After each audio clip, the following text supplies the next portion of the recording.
What's up, everyone? Welcome to the Big Ten Football Talk Podcast. I'm your host, Zach Guggenheim. We are continuing our series in talking about the state of each Big Ten program. If you've liked the series, make sure to like, follow, subscribe wherever you get your podcasts, Apple, Google, Spotify. Make sure you check us out on YouTube. Hit the like button, smash the subscribe button. I am very excited to continue in our series by looking at the state of the Boilermakers. And Russ is coming on from the Boiler Express podcast as part of the College Huddle community. Russ, thanks for joining us. Tell us a bit about yourself. Yeah, thanks for having me on, Zach. So like you said, I'm with the Boiler Express podcast, which is the Purdue representative in the College Huddle. We're five just knucklehead Purdue fans. Only one of us actually went to Purdue, but we all have ties to Purdue. That's part of being a Purdue fan is you don't find casual Purdue fans that just scroll through and like this team. Like my parents met at Purdue. My brother graduated from Purdue. I've got a lot of family that worked at Purdue. So, and that's kind of the ties with all of us. So we just, we want to be positive. We started the podcast because as you know, in college sports as a whole, there can be a lot of negativity, but Purdue fan base as a whole was pretty negative, especially during the Hazel era of Purdue football. And so we decided we're going to start our own little podcast and just be 4 or 5 dads in our garage, in our basement, whatever. Just, if it catches on, that's great. If people get something out of it, that's great. But, otherwise we're just going to talk about Purdue football and Purdue sports and have a good time doing it. So you can check us out, Boiler Express, followed by an underscore on Twitter and on Instagram. But anywhere you find podcasts, you can look up Boiler Express on YouTube. We're out there. Very cool. How long have you guys, when did you actually start recording and putting out episodes? I believe it was just a little over 2 years ago was when 2 we years started. ago. Yeah. Very fun. And you're I had Eric on from the OHIO podcast, who's kind of one of the ring generals of the College Huddle, and you have been kind of behind the scenes there too. What maybe just share a little bit about your excitement about the College Huddle community that's really formed over the past several months. Yeah. Eric, we were part of a former collective of kind of podcasts for just the Big Ten that kind of didn't work out. There's just some things that logistically didn't work out. And so we got met back up kind of coming out of that and said, hey, let's not just do Big Ten. Let's do like college football as a whole and see if we can't get something going and try to get one representative from, each kind of conference and then kind of grow it from year after year on that. And we had a goal of like, I think 25 by this summer, and we're over 70 now. And it's been awesome. It's just picked up a lot of steam, and it's it's the largest collection of fan-based podcasts because there's a lot of media out there where you get, obviously, especially national like ESPN, CBS, Fox, it's like former players or former whatever, and they've got their ties to the program, but there's not many like fan-based, like people like you and me, or like that are just like, we want to hear what our fellow fans think of something. So this is a collective of that, and it's been a lot of fun. Also, just talking to other guys and getting through life. Like there's some things that's gone on with a guy from one of the Missouri pod that he had a bad work injury, and guys from that collective were paying him a visit. A guy from like the Arkansas podcast came by the hospital, and guys were starting to go fund me, and we're kind of raising money for him. So it's just been really cool to like kind of just see how small the world can get when you have a common interest in college football, and it's been a lot of fun. It's been a lot of fun. It's going to be really exciting because basically every opponent we play now, we can reach out and be like, hey, we're playing Ohio State. Let's look up and talk to the OHI guys and Eric. But I mean, we're playing Oregon State in our non-conference this year, and there's an Oregon State pod. There's a Notre Dame guy on there, so we can talk to Notre Dame. So it's really cool. It's gonna be really awesome. Yeah, it's been fun. And I was just thinking, Russ, you and I were on my first exposure to the Big Ten Huddle. You and I were on, we were talking Purdue.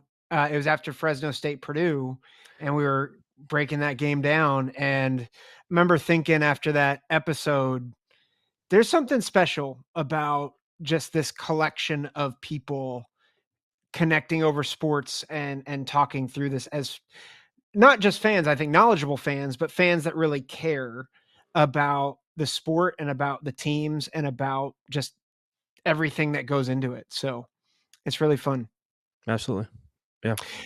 Well, we were talking off air about this, Russ. I have a little trepidation with Purdue because as an Ohio State fan, people don't realize that up until I think this year, over the past 25 years, the team that has beaten Ohio State the most in the Big Ten, it wasn't Michigan, it wasn't Penn State, it was Purdue. And particularly, I remember in 2018, before the season began, I circled the Purdue game and I said, they're going to lose that game. I didn't think they were going to lose as bad as they did, but they got crushed. And there's just, I think a lot of people look at Purdue sometimes and think Purdue is kind of an also ran. And then you forget that Purdue springs upsets like nobody's business. And a lot of that has had to do with several different coaches who have been excellent for the program. So I think of Joe Tiller, who has sadly passed away several years ago, but Jeff Brom recently. I want to ask you, because I think a lot of other Big Ten fans don't really understand the past 25 years of Purdue and how good they've been over the past 25 years. So just give us a rundown. What is the past quarter century looked like for Purdue? And then I'll kind of bring us back to the current here and now, but just kind of give us that trajectory the past 25 years. Yeah. So, you go back 25 years ago and like you said, Joe Tiller was the coach at that time. And really, if you go back to before the Joe Tiller era, Purdue, they have a decent program. I think before Joe Tiller got there, we had 11 conference titles, but the last one was in 1967 before we ended up winning the 2000 title with Tiller and Drew Brees. But there's also a lot less bowl games, right? Like I think you go back to like 1971, there was 10 bowl games, so there wasn't the 35, 40 that we have now. Even in 97, there was only 20 bowl games. So as a program, we'd only been to 5 bowl games, even though we had, 10 conference titles. Whatever. That just shows you how rare bowl games were before he came in. But we went to 10 bowl games in 12 years with Tiller. He kind of put Purdue football a little bit on the map. He revolutionized kind of the way that football was played in the Midwest. Big Ten football is people still think of it as a ground and pound, but he brought basketball and grass to the Big Ten. That's kind of how he was very successful. He said, look, if you've seen like We Are Marshall, when they said, look, we're going to change it up and play something different. We're not going to play this. We're going to lose this ground and pound style. So he said, we're going to throw the ball over the turf and air it out. And that's what he did. And it was successful at Purdue. But we didn't transition too well. Purdue historically, even up to like the mid, 2010s, was not a university that invested a lot in their sports, and especially in the football program.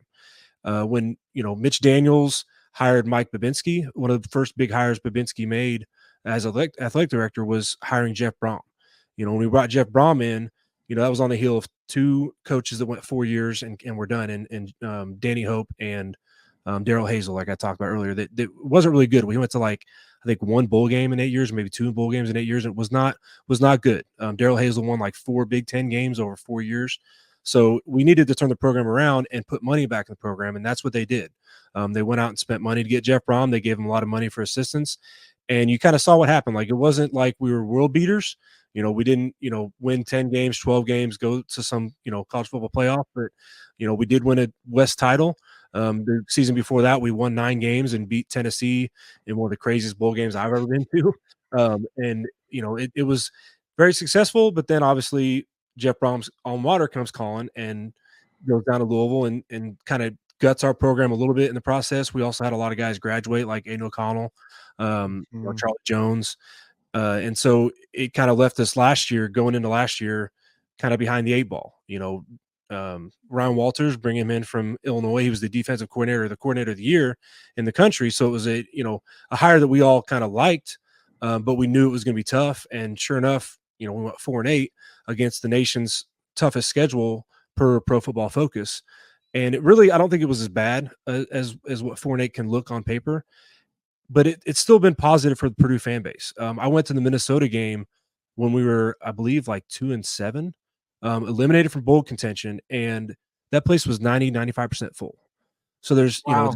Despite what's happened this last year, people are still very, very excited about Purdue football. And, we had this sense, like you said, Purdue's kind of, people don't really think about Purdue. Like, they kind of sleep on Purdue, especially from a football standpoint. Now, basketball, Purdue fans kind of have a chip on their shoulder because they're always, what's going to happen? This is the reason Purdue's going to fail this year. But in football, it's just like, they'll be last or second to last. Like, a lot of people have us 18th this year. in the Big Ten. And so I think Purdue fans are kind of fine with that. They're like, hey, like don't expect much out of us, and that way we can surprise you when we do it. When we pull off that upset against Ohio State and beat them 49-20. Now, it doesn't happen very often, but Purdue actually has the most wins against top 5 opponents as an unranked team of any team in Division One. Yep. So that's a little fun fact for those out there that don't know that. So Yep. Well, and even recently 2021, number 2 Michigan State. I think they beat number 2 Iowa too that year, yeah, it right? was. I think it was like number 2 Iowa, number 3 Michigan State, or flipped. It was number 2 Michigan State, number 3 Iowa. But yeah, we had 2 top 5 wins in one season as an unranked team. Yeah. Yeah. Yeah. I am just relieved that Ohio State doesn't go to Ross-Ade this year. Because I don't think I could hear the end of it if Ohio State beats Oregon and then loses at Ross-Ade. And knowing Ohio State's history, it would happen. Like just we're not going to go there. Well, because it always seems to happen in a season like this that's building for Ohio State, where they're a super team, they're going to win the national title, and then that's the season where Purdue just somehow nips their heels. And Yeah, and it's like but they do have talent, which we'll get to. I do want to ask before we get to really the makeup of the team.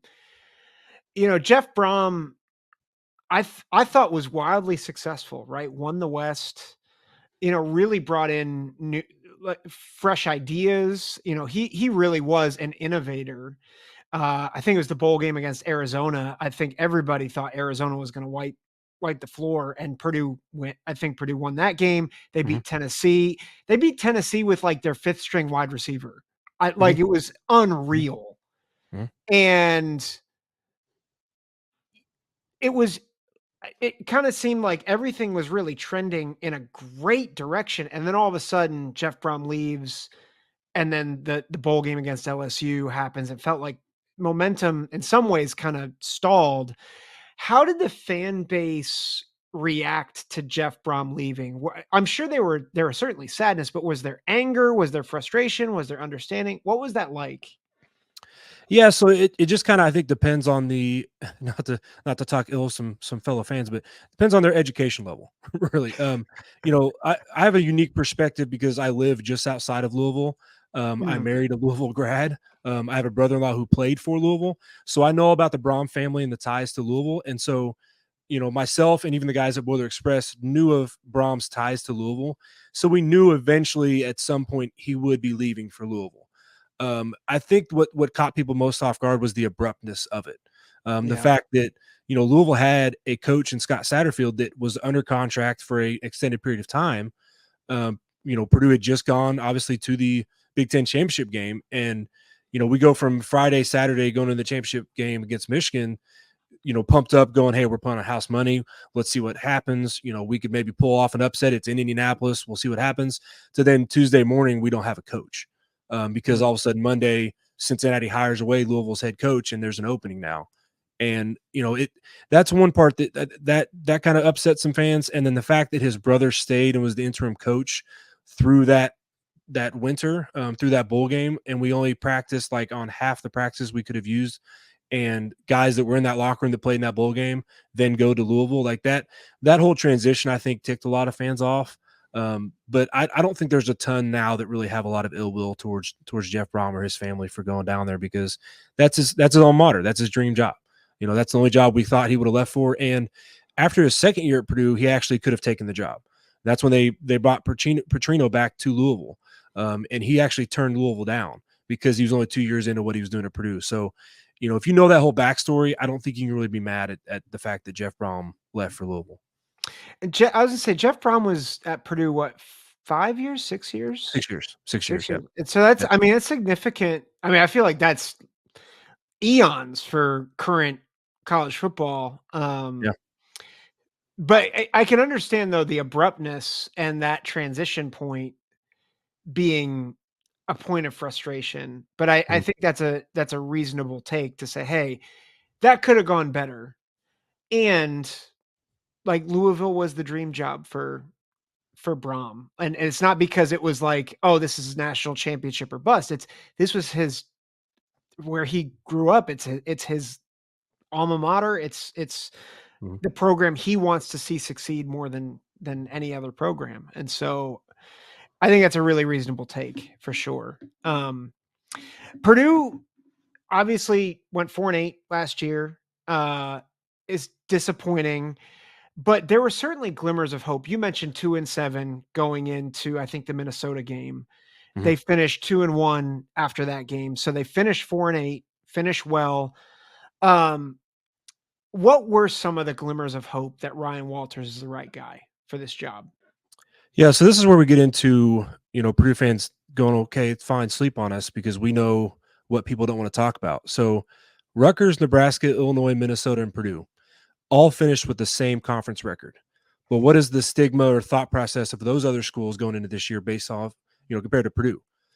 And Purdue played three of those teams and were 2-1 in those games. And the Illinois and Minnesota game, if you watch those, outside of maybe the big three teams in the Big Ten and Michigan, Ohio State, and Penn State, those were probably two of the most impressive performances, I think, by a Big Ten team last year in conference play. We absolutely handled both of those games against Illinois and Minnesota. And that was the glimpse of like, okay, if we protect Hudson Card, we run the Graham Harrell offense, we run the Walters defense, this is what it can look like. But it was, because we had those glimmers of hope, even though we were 4-8, we can understand, hey, Walters was behind the eight ball because along with that transition, most of the time if a school knows they're transitioning head coaches, their head coach has been fired with a game or two maybe left in the season. They're already doing the head coaching search, and they're probably already hired by the time a lot of these conference championship games happen. Well, we lost our coach after the championship game. Then we took our time finding the new coach. And so we're, only, we're probably a month after a lot of the other schools have already got their new head coach before Walters is finally getting in the building, trying to recruit, trying to hit the transfer portal. And so he was kind of almost stuck with the roster going into last year, if that makes sense. Like he was able to get Hudson Mhm. Card, that was a huge get, but he couldn't exactly get numbers going into last year. Yeah. So the fact that we saw when the stars align what it can look like, and then now you enter the class that we're bringing in this summer, I think that's why there's still optimism and a ton of optimism inside the Purdue fan base for this year. Yeah, well, and I think Ryan Walters is a tremendous defensive coach, but often when you bring in a new defensive system, and this is true of offense too, but with a new defensive system takes time, right? We saw that, with Jim Knowles at Ohio State. Everybody was ready for Jim Knowles in 2022, and then it fell apart. And you're like, why did it fall apart? Because it was year one. And so this is year two for Ryan Walters. What do you expect for the Boilermakers defense in terms of their ability to adjust to his defensive scheme in year two? Well, so, for those that don't know Ryan Walters' defensive scheme, it's very, very unique to put it lightly. I described it to people last year. If you play video games and you play Madden and you've played those special teams formations where there's a formation called punt return safe man, which basically has 10 guys on the line of scrimmage, one guy's deep, almost like he's returning the punt, and everybody up on the line is running some kind of zone or man coverage. And that's what Purdue's defense is. Like it's very unique. Like a lot of times if you watch it on TV, you think we got 10 guys on the field because Dylan Thieneman, our safety, is so deep he's not even on that initial sideline camera. So it takes a very unique skill set to be able to play those press and close to line coverages. And we didn't exactly have those personnel last year. Walters has shown the ability to put guys in the NFL, but he's got to get the right guys. Our defense especially on the line was ran by two transfer corners and two safeties trying to play in tight coverage instead of playing safety last year. So that exposed us a lot on those like 8, 10, 15-yard passes in the passing game. And I think that should be shored up this year. We've got a lot of talent coming in, and I think we have four-star guys in the secondary alone coming in this year. So that should we should have the personnel to start to make that kind of adjustment and turn the corner on his defense for sure. Yeah, so it sounds like multiple things: having the right guys, having the talent, but then also it's a very unique scheme that you're probably not learning in high school. You're Mhm. probably not learning in most, even when Jeff Brom was there. And so you have to figure out the right personnel, but then you also have to learn the actual concepts of the defense, and that takes time. Mhm. I think similarly, you're talking about the Graham Harrell offense. Hudson Card's now in year two. I still think Hudson Card is a top half of the Big Ten quarterback. I think he's talented. I think he's experienced. What do you expect from him in this offense in year two?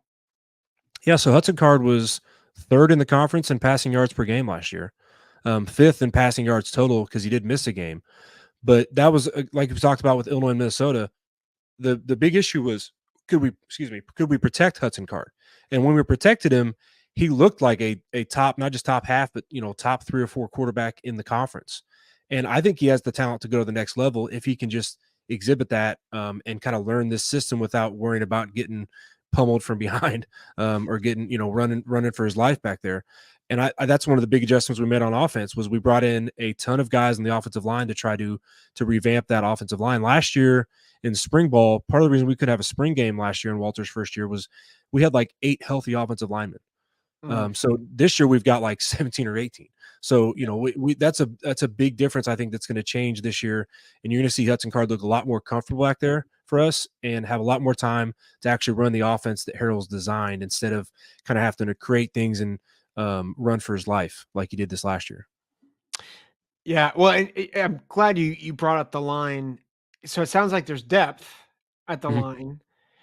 It also seems like there's at least the projected depth chart that I've seen, a lot of juniors and seniors.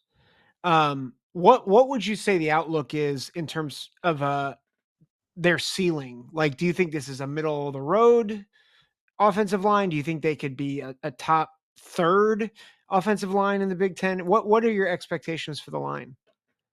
Yeah, I think they could be at least the middle of the road. Yes, if not, top half, top third. They do have, like you said, they've got the leadership, they've got experience, they've got guys that have played either 2 or 3 years here or elsewhere, and it's just a matter of being able to get cohesive through spring ball and through the summer. Having a spring game and having the personnel to get a lot of reps in the spring through training camp is going to be huge for them to mesh. But like last year, we started with our third string center the first game of the season. Like that. That's how like behind the 8 ball we were as far as offensive line goes. So, I think the expectations for them are to basically not be a talking point for Purdue football this year. Yeah, With all the running for the life that Hudson Card did and all the trouble that we had picking up 1 yard on 3rd and 1 or 4th and 1, the goal would be for them to not necessarily be talked about. I don't expect them to be a top 3 or 4 one of the greatest lines in the conference this year, but they've got to just don't be the focal point. yeah, Don't make the headline after the game's over. yeah. Is there a guy that you're like they can't lose him on the line? Definitely be Gus Hartwig. Gus Hartwig was a senior for us last year at center, but he literally started the season out and struggled through injury. And then I would say if there's a 1A to that or 1A and 1B to that would be Marcus Embo as well. Marcus Embo was our highest rated offensive lineman per Pro Football Focus, and he's been huge for us as well. So I would say Gus Hartwig for sure, and after that I would say Marcus Embo would be huge for us to keep him healthy. Yeah, Hartwick, Embo, be on the lookout for those two guys. Obviously, Maccabee, great story of Mhm. Maccabee. And I just a fine player. Like I love watching him play. Outside of him, I feel like Purdue has been known for receiver play, but who are the receivers and maybe other playmakers to exploit? I know Maccabee's a running back, but you know, I feel like the running back position is solid. Who are the guys on the outside that can really do some damage, uh, or who could do damage for Purdue? Yeah, so I'm gonna kind of avoid your question here, and I'm gonna give you 2 names that aren't even receivers, to Oh watch for. man. And that's Max Clare at tight end for us, was a Mm, freshman last year. Coming into his sophomore season, he only played, I think, 5 games last year, but he's actually our returning pass catcher from last season. He yep, only had 197 yards receiving, but he is very talented, extremely talented. I think he is we're talking second or third team All Big Ten this year, possibly at tight end for us, and they're going to use him a lot. Like they went to him a lot even in the spring game. And then Reggie Love at running back, led Illinois in rushing last year. yep, He's coming back. He's kind of a COVID extended career player, and obviously has that connection with Walters from Illinois. He's going to come over and be kind of our the 1B to Mockbee's 1A and really help out the running game. But, we did revamp the wide receiver room. I think it's a lot better than what we ended the season last year. But there's just so many guys that I would be guessing if I would say it's going to be, Jaden Dixon-Veal or, CJ Smith from Georgia, who's a speedster. He could be really, stretch the field for us. Andrew Sawinski caught the first touchdown in the spring game. He's a kind of a possession receiver, but can kind of be shifty and get lost in there. So, we've got a lot of guys I could run down the wide receiver list, but it's just who's going to step up for that. And being a Graham Harrell who comes from the Mike Leach, coaching tree, they're going to throw the ball over the grass, all the field, and somebody's going to have a chance to step up for sure at the wide receiver room. But I think Max Clare could lead us in receiving as a tight end this year. Yeah. There's a trend in some of what you're talking about, Russ, and not just with the playmakers, potential playmakers, but with the line too, is that there's an abundance that you're trying to shuffle through, where I think a year ago that wasn't the case. And I think that Mhm. goes to part of what you were saying before about just the reality that you were stuck. You were stuck with the roster you had. And now Ryan Walters has done a lot of work both in recruiting. I thought he did a phenomenal job recruiting for Purdue this year, but then also working the portal, getting guys from programs like Georgia. People might say, "Oh, well, he's the cast off from Georgia," but it matters, especially for your pedigree and your profile, to get guys from former national championship teams. And, I think CJ Smith, he's a speedster. That's, that's something that was desperately needed a year ago. And so who knows if he's going to contribute this year, Mhm. but the fact that you have that option, like people need to realize that is like those are question marks in the reality that they actually have something they have something they can work with. Whereas maybe a year ago, those question marks were, we don't have anything. Yeah, absolutely. Absolutely. You mentioned Thieneman. Uh, Again, great player. Who else should we be paying attention to defensively? So defensively, I'll give you two more names. So Cadron Jenkins, if you didn't hear about him last year, he kind of burst on the scene a little bit. He was third, I believe, in the Big Ten in sacks last year. Nick Scorton led the team and the conference in sacks. But he's off to Texas A&M. He's not on the team anymore. So Mm, Kydron Jenkins is kind of moving to a middle linebacker role for us, but he'll still get after the quarterback. But he's in a role where he can be much more impactful now on the defensive end, especially in like the run game and on the pass rush game. And then Nyland Green, one of those guys you're mentioning that came up from Georgia, he was actually, I think, the sixth or seventh highest rated defender on Georgia's team last year mm, for Pro Football Focus. So he's not necessarily a cast off. He's a talented yeah, guy. He might not have been the best guy on their defense, but he's very talented. He's a big cornerback. He's a shutdown corner who will be able to, I think, display some skills and go toe to toe with a guy like Emeka Buka. I'm looking yep, forward to that matchup. I don't, I told people, going back to the 2018 game, I didn't expect Purdue necessarily to win that game against Ohio State, but a buddy of mine that I work with is an Ohio State fan. He goes, "Well, you all going to bowl the upset?" And I said, I don't know, but you'll know the name Rondale Moore. I don't know that we're going to be Ohio State this year, but you'll know the name Nyland Green. I think you'll see him go toe to toe with Emeka Buka and give him everything he can handle. yeah. Well, and that what a big deal that would be to have a corner who can shut down the best receiver. And if you look at the conference and who Purdue plays, that might be enough to get a big upset or two. In I think a really difficult schedule, which we'll get to in a minute. Just real quick, talk about Thieneman. What makes him such a good player? I mean, he's a worker. He's a worker. He's a legacy kind of. He's the Thienemans have been through Purdue. He's the youngest, I think, of three brothers that have played at Purdue. But Walters, even going into last season, said he thinks he might be the best of the three Wow. brothers. And he also was in the running for the fastest guy on the team last year. He is freaky fast. Mm, You'll see it this year if you watch more Purdue football. He plays that deep role, and the reason he's the last man, and the reason that Walters put in that position was because of his speed. He wasn't obviously he doesn't have the experience, and he was a true freshman last year, but 6 interceptions, third team All American. Like he's obviously got the talent, he's got the nose of the football, and he's that guy that's the first guy in the practice facility and the last guy to leave. He knows that he's got to work for everything that he's going to get, because he doesn't want to just live off the last name or live off the fact that, his family's been through Purdue. Like, he wants to succeed and he means business. I was at the Virginia Tech game that was rain delayed by like 6 hours. And he was one of the first guys back on the field getting ready to resume the game that night.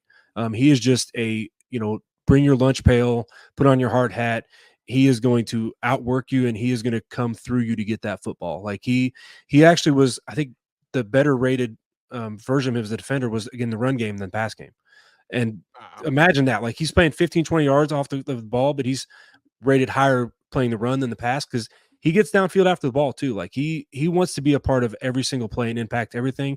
And he is not going to get beat over the top. We struggled on defense last year because of the intermediate stuff, but we did not get beat on home run balls because of Dylan Thieneman. Well, and to think he was a freshman a year ago. He learns all this. He has to condition his body in a position where you are running back and forth all the time. You've got to be a hard worker to be able to sustain that. And he did. And so big work ethic and character and talent. It's going to be fun that we get to watch him 2 more years, at least 2 more years. Absolutely.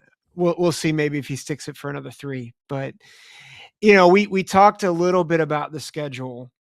We were just on the Big Ten huddle. We were talking about how absurdly easy some schedules were. Iowa, Rutgers. You guys do not have that luxury. Yeah. If you pull up the schedule, it's Notre Dame, Oregon State, which may not be as good as last year's version with all the transition, but it's still Oregon State. Nebraska, which is retooling. Wisconsin at Camp Randall, Oregon, Penn State, at Ohio State. Like, that's really hard. And I mean, you're talking about possibly the top 3 teams in the Big Ten, and you have to play at Wisconsin. You have to play Notre Dame. That could be ultimately 4 top 10 teams, and a tough road game against Wisconsin. How do you, maybe the first thing is, as you look at that schedule as a fan, what do you think? Just first reaction to that. Buckle up. Yeah, it's rough. I mean, it's easy to sit here and, I just did an episode last night with Dylan, going through our roster and what we've brought back and what we're bringing in. And it's really exciting. And you sit there and think, in the old school Big Ten, this is an easily an 8-4, 9-3 ball club, I think. But then you look at the schedule and you go, oh yeah. Well, I don't know about that. And we're coming off like I said, the toughest schedule last year per Pro Football Focus. So it doesn't seem like it gets any easier. And it's tough. You look at that schedule and you go, at Ohio State's probably a loss. At Oregon State, we're going to Oregon State. So it's not just that we're playing an Oregon State game that's retooling. We have to go all the way out to the West Coast and hopefully pull that off. Bringing Oregon in, bringing Notre Dame in, bringing Penn State in, Nebraska. It's definitely, it's not going to be an easy schedule. And I think the real storyline at the end of the season is what does the roster look like? I don't think that I'm going to think the sky's falling if we go 4-8 again.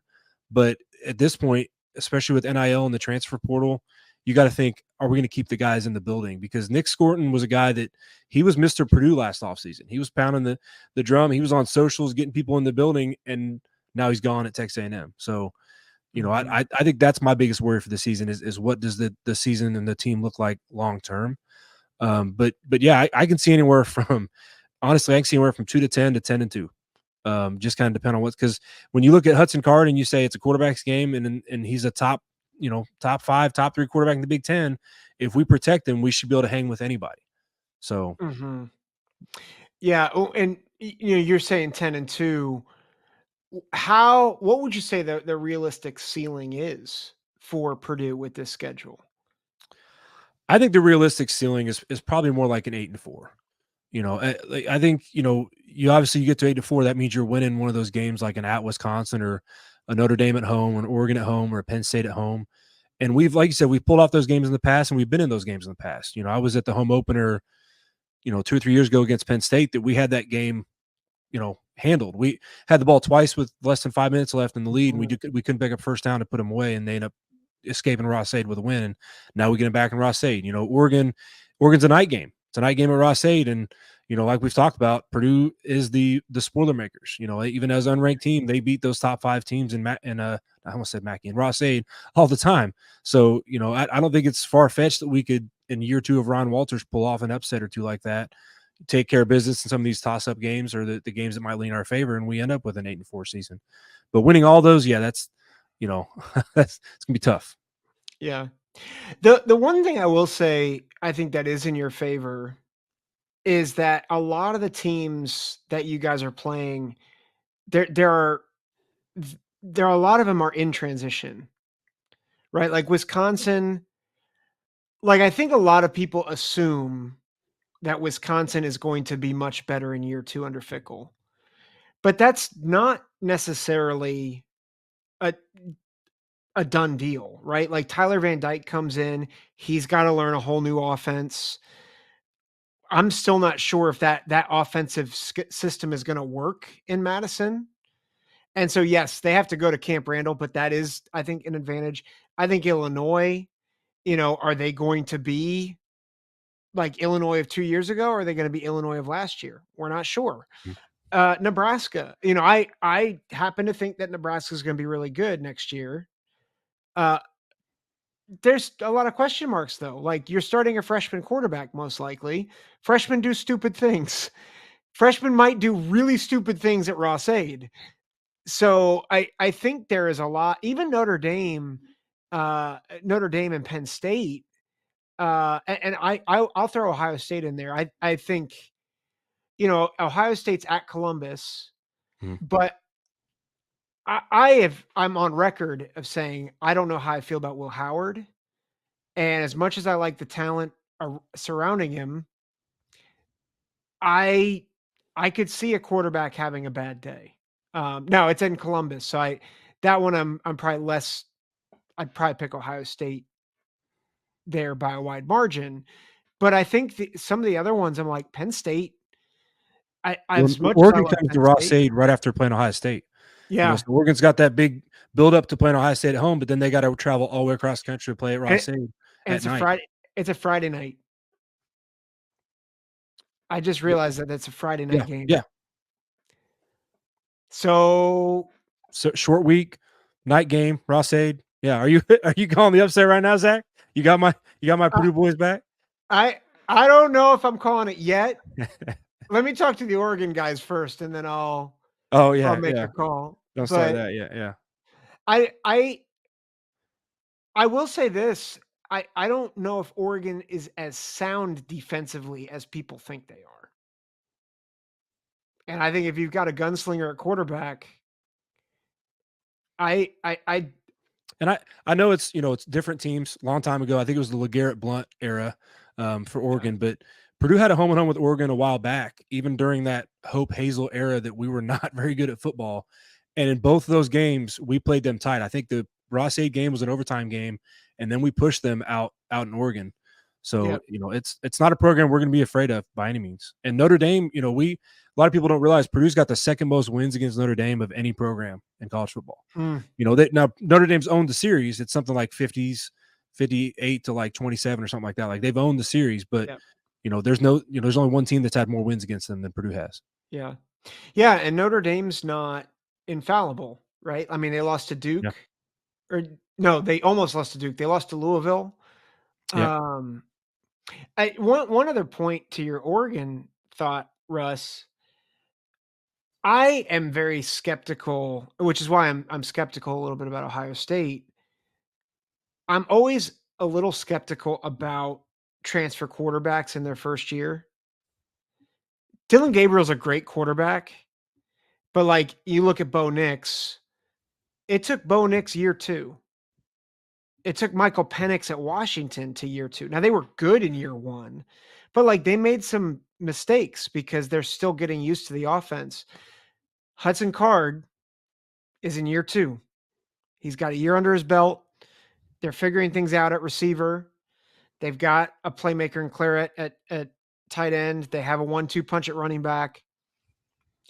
It's And if you look at Walter's defense year 2, when he was year 2 at Illinois, it went from being around like 90s to 100 ranked to like it was like a top 30 defense. Now, it wasn't Yeah, as obviously the last year he was there, they were a defense that was pushing Michigan, and giving them a chance to beat Michigan. But his second year, they were a top 30, top 25 caliber defense. So if yeah, you can make that kind of jump this year, it'll be very, very impactful. yeah. So I think what we're saying to those who are listening is that Purdue, I think Purdue could really make some noise in the league this year. Like it's a hard schedule, and I think you even said it. You said it well, Russ. They could be 4-8. They could go 2-10, but the roster is not. The roster is going to give people problems, and the team's going to give people problems. And so don't be surprised when you show up expecting a 3 touchdown win when you get upset, which is going to make this season really fun. I Because don't I know that think, Nebraska fans realize we've beaten Nebraska 4 the last 6 times we've played them. Nebraska thinks they're on the road and they're going to be a blue blood again. They're going to be, and it's like Purdue's beat you 4 the last 6 times. You didn't win the West. You never won mhm, the West. Purdue at least won the West. So yeah. yeah, so it'll be curious. I'm really the Penn State and the Oregon games. You have me thinking, Russ.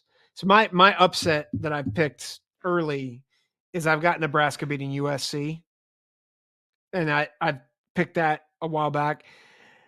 I need to rethink. I mean, I think that can still happen regardless, but you certainly have me thinking about Penn State or Oregon getting.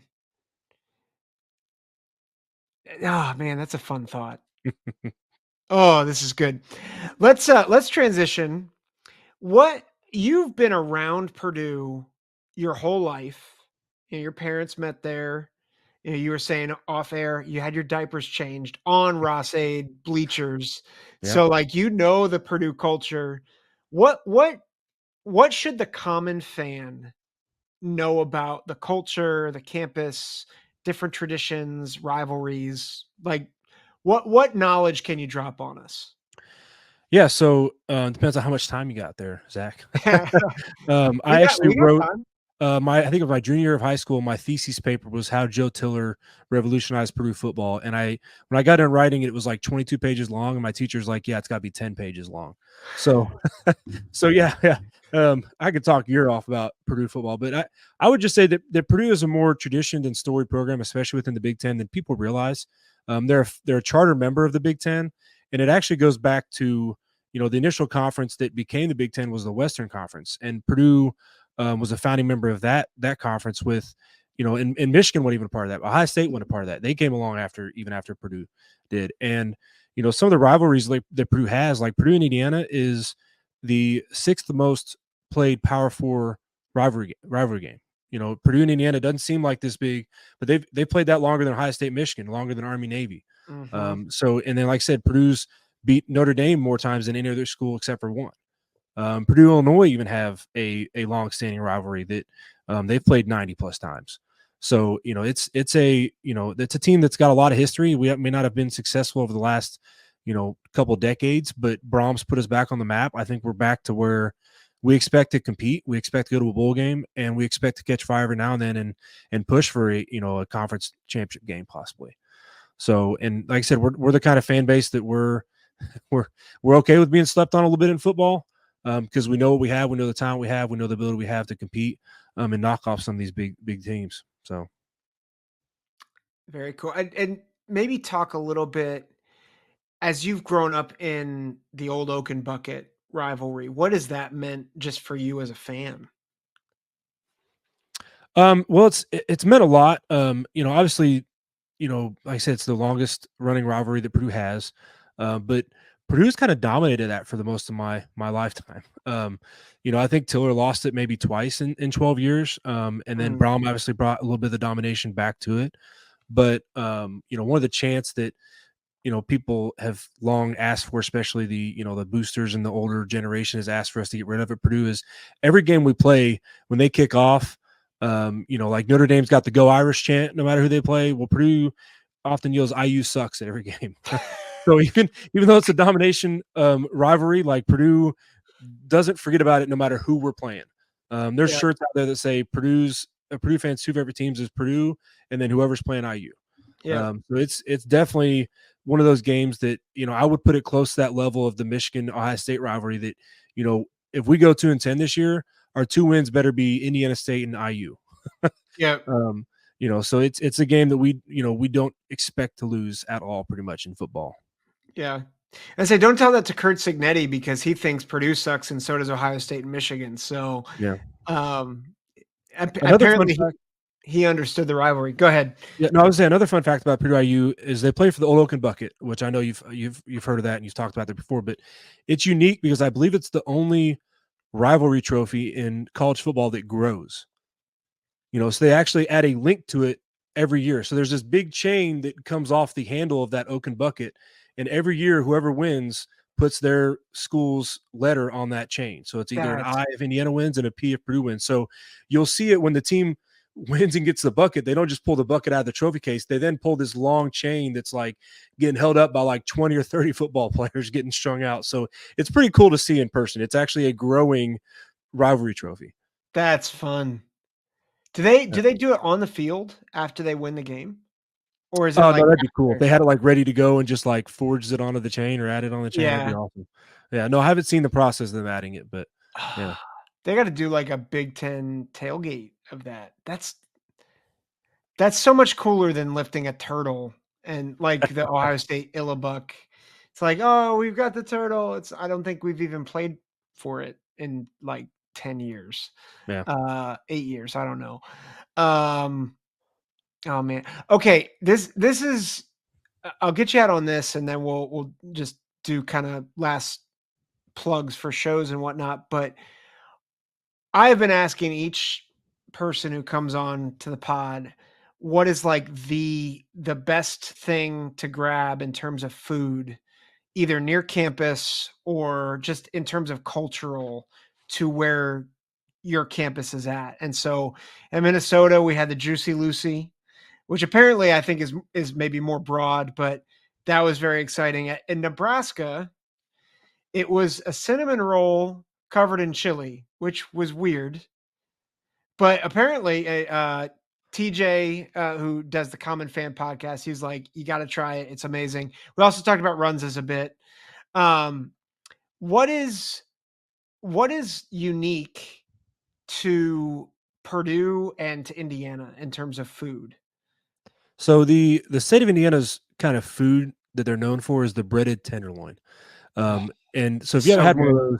those, it's a breaded tenderloin that is the size of, like, a plate, if not larger, but a normal size bun. So it's just impressive to kind of look at. And a lot of times they'll throw like a couple pickles and a couple onions on there or something too, but just kind of like a random dressing. But I mean, the thing's like bigger than your head, but they give you a same old regular size bun. And those things are just amazing. I don't know that there's a place to go to around campus that's my go-to to get one of those because I grew up north of Indianapolis. And so I knew a couple places close to where I live that I always would go to get one. And when I go back and visit, I'll get one.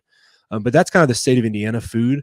As far as like on Purdue's campus, if you want like the experience of like game day or after a game going to, there's a restaurant we have that's called Triple X.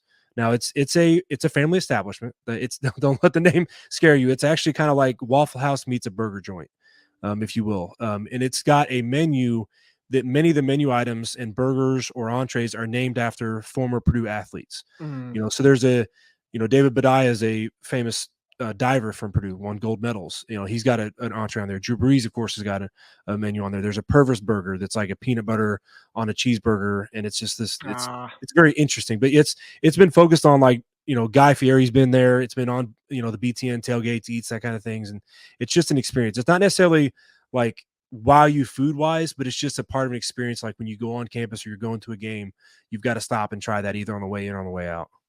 that's fun. Yeah. That's really fun. I'll have to. So my in-laws live, I want to say an hour from West Lafayette. They're in Martinsville, Indiana. I Okay. forget. They're like a half hour from Bloomington, Yeah, and that's South Indy, so that's probably more like an hour and a half to 2 yeah, hours from Lafayette, West Lafayette, yeah. yeah. And I'm sad. I had a chance to go to an Indiana Penn State football game, and I chose not to, and I'm kicking myself for not.